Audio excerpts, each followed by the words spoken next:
Apparently, as you can see, the collar is both a fashion statement and a wrestling opponent.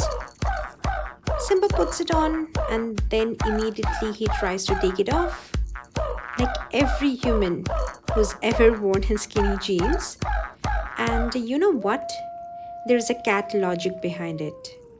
And that is, this thing is on me, so clearly I must attack it. So please enjoy Simba attacking his collar. And yes, please subscribe and love this channel to get more videos of Simba and to show him all your love. Bye.